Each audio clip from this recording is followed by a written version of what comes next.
Bugünkü mövzumuz generalizə olunmuş həyəcan pozuntusudur. Adından da bəlli olduğu kimi, bu pozuntu zamanı şəxslərdə ümumi problemlərlə bağlı təşviş, həyəcan və yaxud da qorxular yaranmağa başlayır. Misal üçün, xəstələrdə öz ailəsinin və yaxud da özünün sağlamlığı ilə bağlı təşviş yarana bilər. Və yaxud da gələcəklə bağlı və yaxud da yarana biləcək maliyyə sıxıntıları və yaxud da ola biləcək işdən çıxarılma və yaxud da dünyada baş verən hadisələrə reaksiya yüksək ola bilər. Məsələn, deyək ki, dünyanın hər hansısa bir ölkəsində müharibə yaranır və şəxsdə artıq bununla bağlı həyəcan təbili çalınmağa başlayır ki, deyək ki, hal-hazırda öz ölkəsində heç bir problem yoxdur, heç bir sıxıntı yoxdur. Və yaxud da yarana biləcək hər hansısa bir politik problemə belə şəxslər fərqli reaksiya göstərə bilirlər.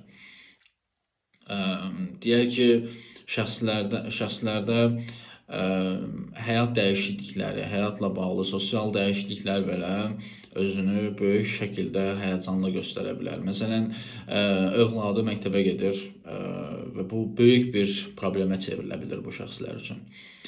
Və yaxud da deyək ki, uşağı qatara minəcək və yaxud da maşın sürəcək. Bu kimi normalda digərlərinin normal qarşılaya biləcəyi və yaxud da az həyəcanlanacağı problemlərdə bu pozuntu olan şəxslər aşırı dərəcədə reaksiya göstərə bilirlər. Məsələn, bu şəxslərdə titrəmə başlayır, ürək döyüntüsünün sürəti artmağa başlayır, ümumi tərləmə, baş dönməsi və yaxud da ümumi əzələlərdə gərginlik. Bu şəxslər rahatlıq nədir bilmirlər. Yəni onların bədəni hər zaman gərgindir, onların bədəni hər zaman yorğundur, çünki əzələlər tamamilə bərkinmiş şəkildə olur.